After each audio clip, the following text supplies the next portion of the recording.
So why do we do research with humans? Well, of course, lots of reasons. There's clinical trials for drugs and pharmaceuticals. There's interviews with students and in schools and with other populations. Devices, medical devices, working with people in other cultures, and oral histories even. The work with human subjects is about as vast as you can imagine. So really there's only a few things that you have to worry about whether or not you're doing research with human subjects, and that is, one, is it research? And two, are they human subjects?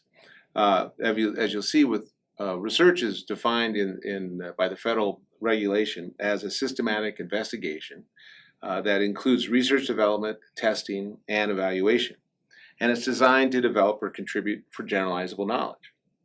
Likewise, human subjects is also defined by regulation, where it's living individuals about whom an investigator is conducting some sort of research to obtain data about some sort of intervention or other kind of interaction, or involves identifiable private information. So we have in place an IRB, that stands for the Institutional Review Board. That governing body at an institution such as UNM serves to protect the rights and welfare of research subjects. It functions as a compliance committee, and it's really focused on the protection of human subjects involved in research. Now, this committee, the IRB, evaluates risk and benefit. And a lot of this has been developed historically because of some behaviors in the past by researchers that required us to put regulations in place. And that's what we're going to talk about here. Now, the Nuremberg Code was developed after the trials that followed World War II in 1949. And there was 10 points that came out of that. And as you can see here, it involves the voluntary consent of human subjects. The experiment should have some benefit to society. The experiment should be based on animal studies. And this is one of the first times that actually animals became a focal point of doing experimentation on before the other animals, before working on humans. Experimentation should be conducted to avoid any pain or mental suffering or injury to the human participants. Another one is that no experiment should be conducted where there's any reasonable indication of death or injury. The degree of risk should not exceed the anticipated benefits of the study. And these last few include proper preparations, good facilities, good training by scientifically qualified people. And an important part is that the participant can choose at any time to discontinue their participation. And also, finally, is that the scientist who is running the experiment should not be part of the experiment. The Tuskegee study came out of a study from the U.S. Public Health Service and ran from 1932 to 1972. Its goal was to look at a natural progression of syphilis from beginning to end, and they chose African American males out of Alabama, Tuskegee, Alabama, to run the experiment on. Now, it went 40 years. The participants were never told about the fact they could get out of the study. They were never told that when penicillin became available in the early 1950s, that would cure the syphilis and they would be free of the disease. And many participants died. It wasn't until it was revealed in a news story, and I believe it was in Rolling Stone magazine in 1972, that uncovered the study, and it was shut down.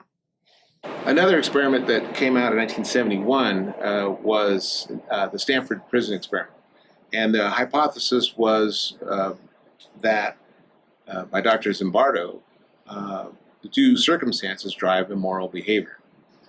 In this experiment, they had Stanford college students, all males, and they separated them into inmates and into prison guards and housed them in the basement of the psychology building.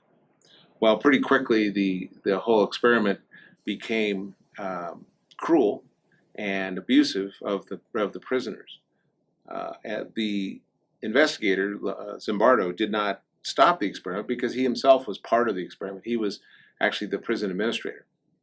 And it wasn't until 6 days after abuse, and some of the participants asked to get out of the experiment and basically were not allowed to. There's some stories around that, that the research assistant stopped the experiment. And she told Dr. Zimbardo, look, this has gone too far. So what was supposed to have been a 2-week investigation in the psychology of prison life had degraded in 6 days to a real abusive situation. Now, the question is, was there an IRB in place at the time? Would that IRB have been able to prevent the abuse and the permanent lifelong injury that some of these participants have continued to feel? Would this experiment have gone forward? Probably not in its current form. So with the Nuremberg Code and experiments like the Stanford Prison Experiment and the Milgram Experiment, and especially the Tuskegee syphilis study, cause for a group of people to get together and form a commission on the protection of human subjects in research. What happened is, after a number of years, this committee came up with the guidelines for the protection of human subjects in research, and they call it the Belmont Report. And the Belmont Report has a number of guiding ethical principles, 3 of them, in fact. The first is respect for persons, or autonomy.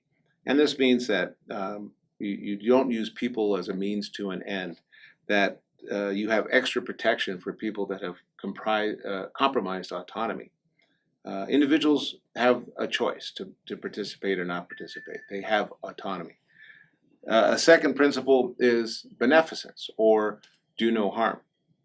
And what this is really is the risk and benefit. So do the risks of the research, are they justified by the potential benefits of to the individual or to society? And then the third is justice, or share the burden. Don't use populations out of convenience, that there's a fair sharing of burdens and benefits of research. So these are the 3 principles of the Belmont Report that are followed today in our regulations for the IRB. The IRB is overseen by the OHRP, which is the Office for Human Research Protections in Washington, D.C., and also the FDA oversees use of devices and other things that are tested by IRB. There's the 45 CFR 46. Go look it up. It's the actual federal regulation. It's the Title 45 Code of Federal Regulations, and it's the Part 46 that gives the protection to the human subjects. Now, there's some subparts to that, subparts B, C, and D, that are relevant for vulnerable populations. And we'll talk more about that in a minute. The IRB, the Institutional Review Board itself, reviews as a full board once a month studies that are considered greater than minimal risk. The IRB also has an expedited process where it doesn't go through full board review, but it does go through review by some of the board members for minimal risk sorts of studies. And then there's the third category of exempt, where it's still reviewed by board members, but it's considered less than minimal risk. Sometimes you may submit a protocol to the IRB that is not human subject research. You may not have known that when you submitted it, but they can provide you that. Usually approvals are for 1 year. They can be for less, and you need to renew your protocols before you continue your research. So no research on human subjects can be conducted unless you have an approved protocol by the IRB on campus. Now, one of the important aspects of human research protections is informed consent.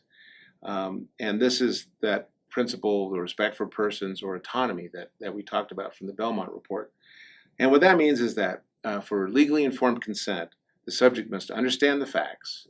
They must appreciate the implications of their decision to participate.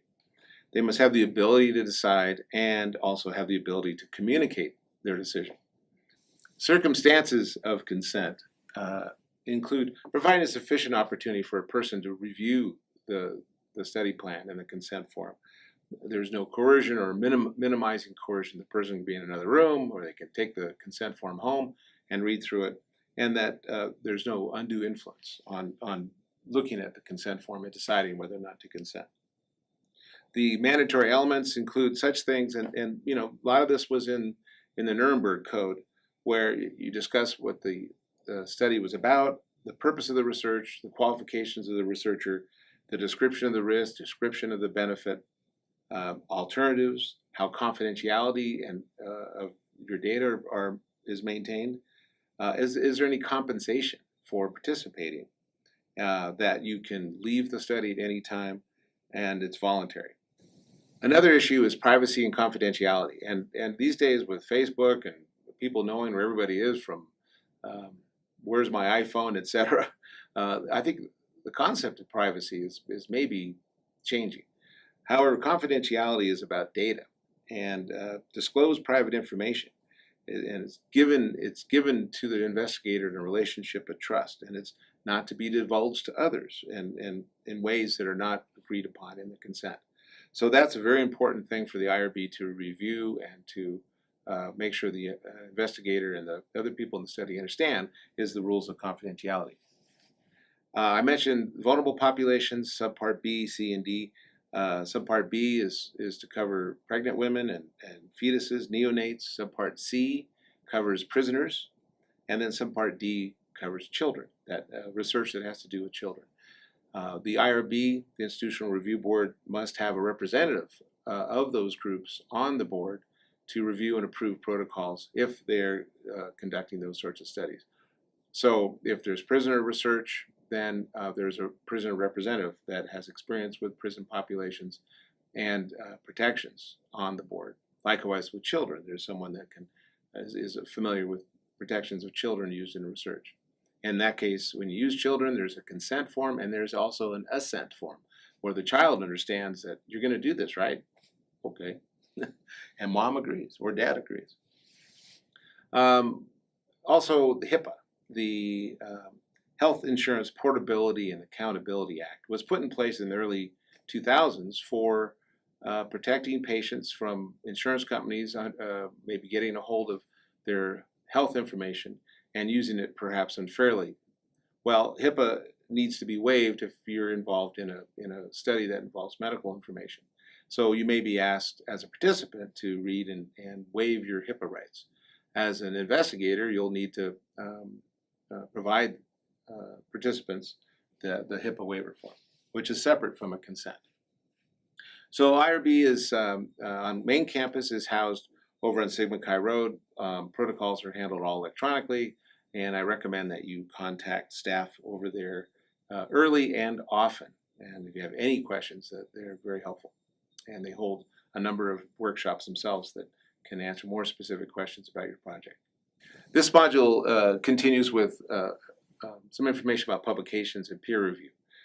What is important to know is what journal you want to publish in, what are the responsibilities of an author, how are your articles reviewed, and how is the information transmitted to the journal. Well, one of the first things you should do is go pull up a journal that you want to submit a manuscript to. For instance, if you want to submit to JAMA, the Journal of American Medical Association, it has an extensive instructions to authors agreement, and it includes everything from who the author is, why they're the author. In other words, did they contribute to the intellectual property? Did they collect the data? Did they do the graphs? Were they involved in statistics? And they'll want to know just about all those details. Moreover, there's a section in there about the conflicts of interest and what sort of conflicts you may have in the research and in the publication. And what that means is, for instance, you have an investment in the chemical or the drug that you're testing. Has that conflict been mediated? Has it been managed? Do you have a management plan in place?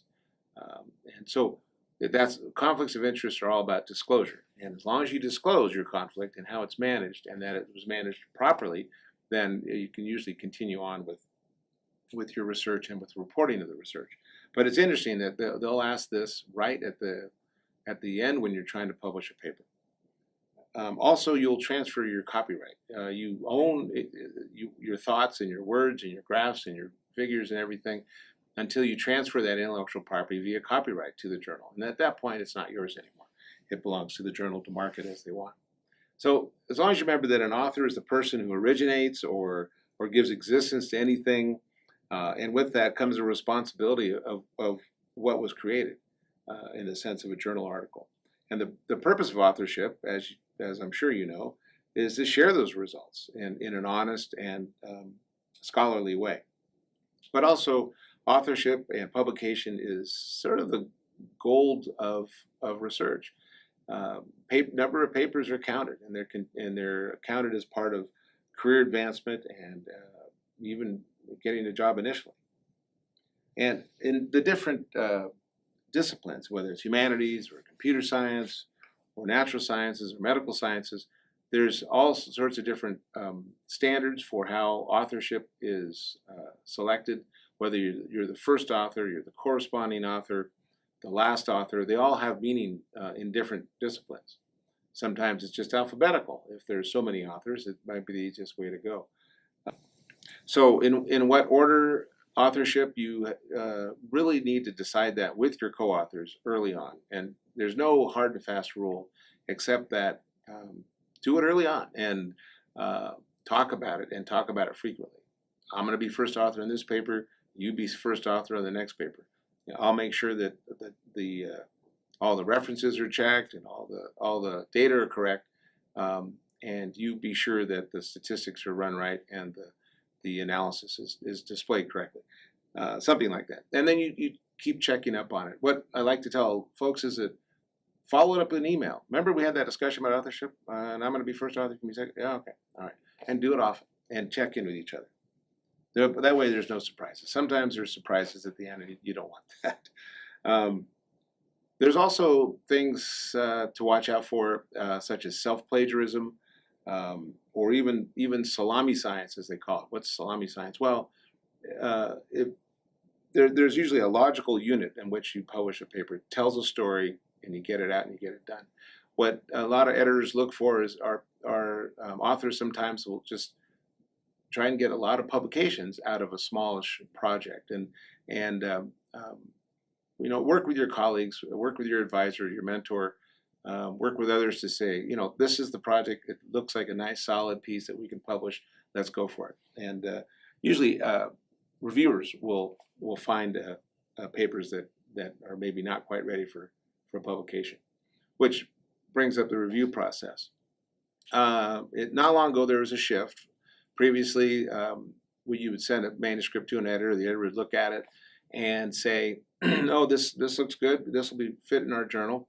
I'm going to send it out to 2 reviewers. This reviewer may have area expertise, and this reviewer is just a good general biologist that we've used for the journal. She knows well what fits in our journal, so we'll send it to her, and off it goes.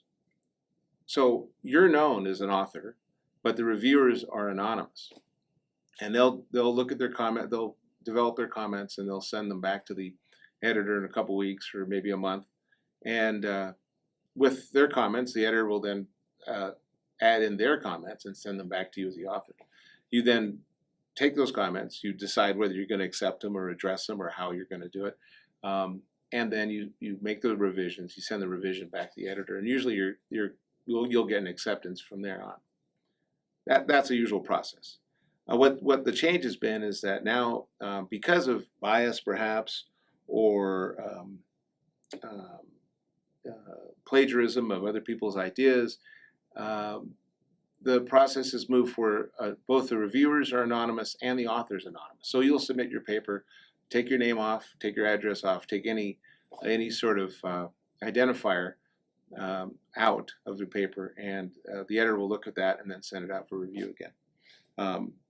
Either way, it's important to have expertise. It's important to have timeliness. It's important not to have biases that invade the whole review process. And if that's the case, then the reviewers should recuse or excuse themselves and turn the paper back because of some potential conflict. is it ever fruitful to stop research because you're running a lab experiment, you get a paper to review, you get an idea from that review material that could help your project. Now, there is some advice that yes, if you do get ideas that would stop you from basically failing in your experiments, then you should stop. But you shouldn't incorporate what you get out of a reviewed paper or reviewed comments into your research and continue on.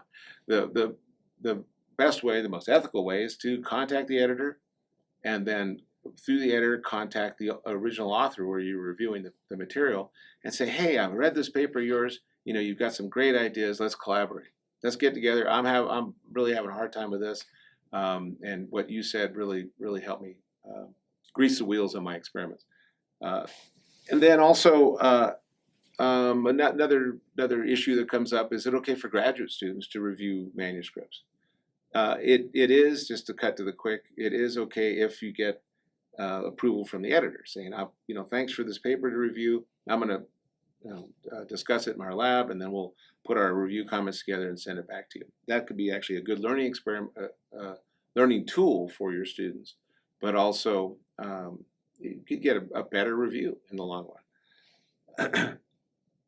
So, and lastly, if you do take something from a paper and use it, if someone feels that the work has been appropriated during peer review, there may be a way for those authors to address those concerns to the alleged offender. As a reviewer, you would be the alleged offender. And simply going through the research misconduct process at the institution. An issue with data comes up often about who owns research data. If you're a student, you're working in a lab, your PI has a grant, and the grant is funding this project, you generate all these data, and it's yours, right? Well, no. The grants are issued to the institution, so in this case, the University of New Mexico, and the PI is the steward of those data and their security and their distribution. And so data books and lab books and all that belongs with UNM and the institution. Now, if you're going to go off to a new position and you would like to work on a project that you worked on previously, you can talk to your PI and say, I'd like to keep working on this. Can I get copies of data? Can I work on this more? Let's collaborate. That's a really good way to start out a professional relationship with your mentor, other than stealing lab books or stealing data and thinking you're going to work on it on your own on the sly. There have been cases where people have been arrested actually for stealing lab books. Okay, and so in summary, the National Science Foundation data sharing policy is a real good summary for what we've been talking about in this module. Is that the NSF, the National Science Foundation, expects significant findings from research and your activities that it supports to be promptly submitted for publication with an authorship that reflects the contributions of those involved.